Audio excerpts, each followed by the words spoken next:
One of my best friends said he was in the emergency room, and this had to be the dumbest shit I ever heard in my fucking life, bro. Oh my God. It's 2 a.m. on a fucking Friday going into a Saturday, and I get a call, bring, bring, bring. That annoys the fuck out of me because I was in deep REM sleep. And I look at that shit. That shit says University of Chicago Hospital. I said,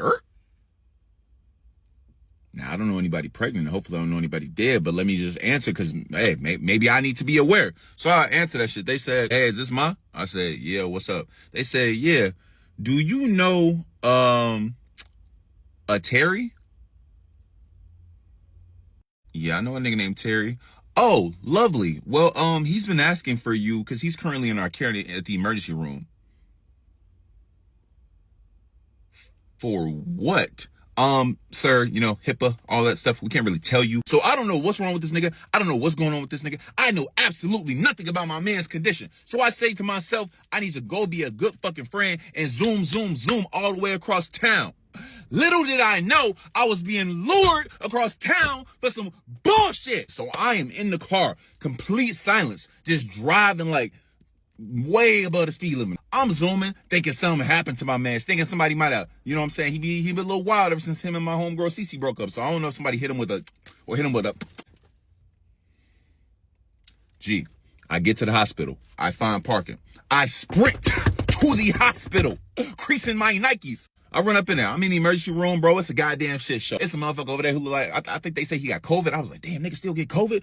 It's one lady. She in that bitch talking about some, when y'all gonna treat me? They said, ma'am, we can't treat you for a cough. She said, well, I'm gonna keep coughing till you treat me. I'm in that bitch like, keep coughing over there. The lady, I ain't gonna hold you. Her bedside manner was a little caca. I ain't gonna hold you. Cause she see me. She said, well, it don't look like nothing wrong with you. So what you want?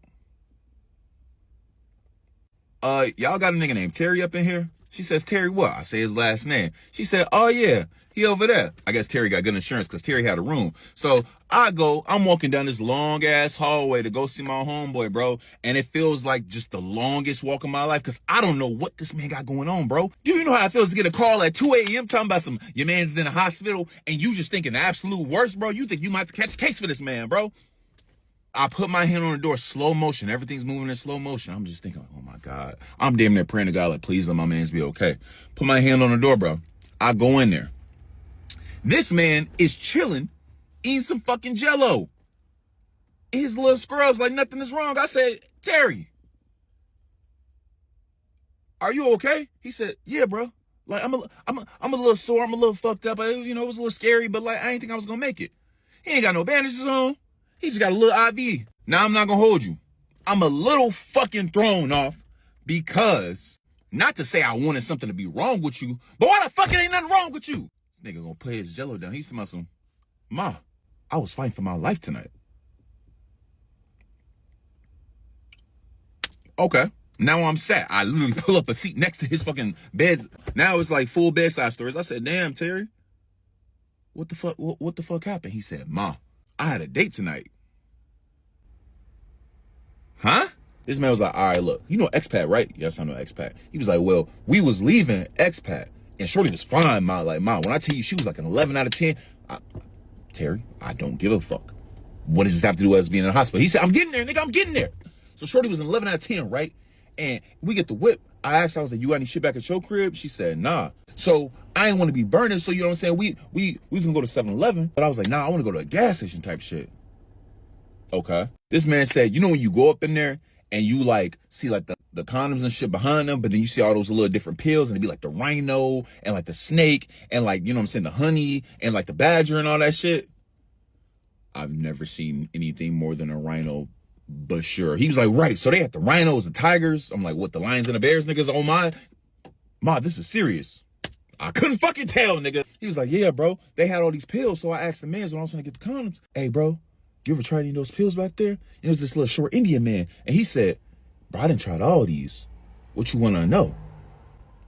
I turned. He was like, Shorty was getting the water. So I turned. I pointed at her. I was like, I'm trying to take her down tonight, bro. I need to win. I need something that's going to have me be like Kobe Bean in the fourth. Championship on the line. He said the little Indian man looked at him and said, I got just the thing for you, my friend.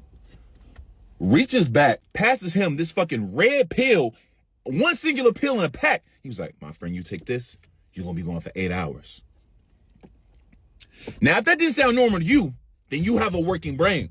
Because that shit didn't sound normal to me either, nigga. I looked, I said, Terry, you took a random pill from a random man in a gas station who told you it was going to have you on rock for 8 hours, and your fucking intuition didn't click at all that maybe that shit is not supposed to be having you like that for 8 hours. This man talking about some, did I think it sounded strange?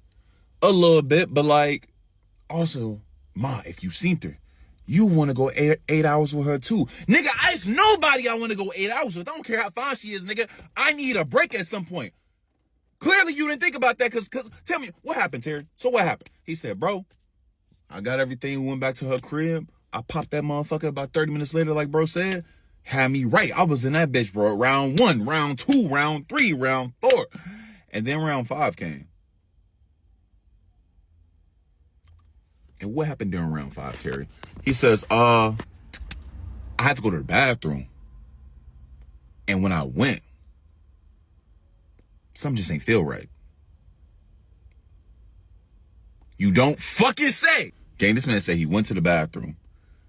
And I quote, my pee was on fire. And not only was my pee on fire, but my Johnson was numb. And you know when you feel like you hallucinating, like you think you heard some shit that you didn't hear, so you gotta ask somebody to repeat it. I said, yeah, Terry, can you repeat that for me? Maybe I know we close, but maybe I just didn't hear you. You know what I'm saying? So I leaned and I said, what was that one more time? He said, Ma, my Johnson was numb. Yo, Johnson, as in my Johnson was numb. I couldn't feel nothing. I looked and I seen it, but I couldn't feel it.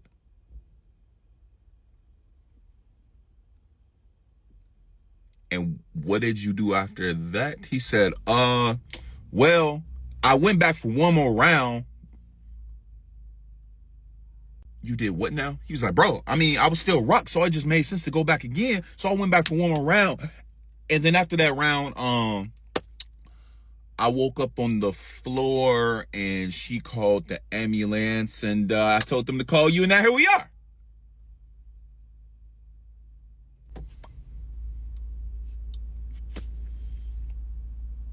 Terry, I've never been so fucking disappointed in another grown man. Your shit was hurting. You proceeded to not alert the authorities after you were already given a cold red warning. You proceeded to not call nobody, not tell nobody. Then your shit was hurting and you said, well, she's an 11 out of 10. I'm gonna go back and risk my fucking life. You woke up on the floor past that, had to get an ambulance, and now you're here eating a Jell-O cup at 2 o'clock in the morning talking to me. I had to ask him because I was like, maybe I'm tweaking. Maybe I'm the problem. Maybe I'm bugging. So I asked him, I said, Terry, real quick, in what world does a red pill do anything for a fucking man? This man says, and I fucking quote, tonight, aside from this little snafu, that red pill did a lot for me. I ain't gonna hold you. I almost jumped into the bed to push this nigga in the face. Boy, get the I hate you.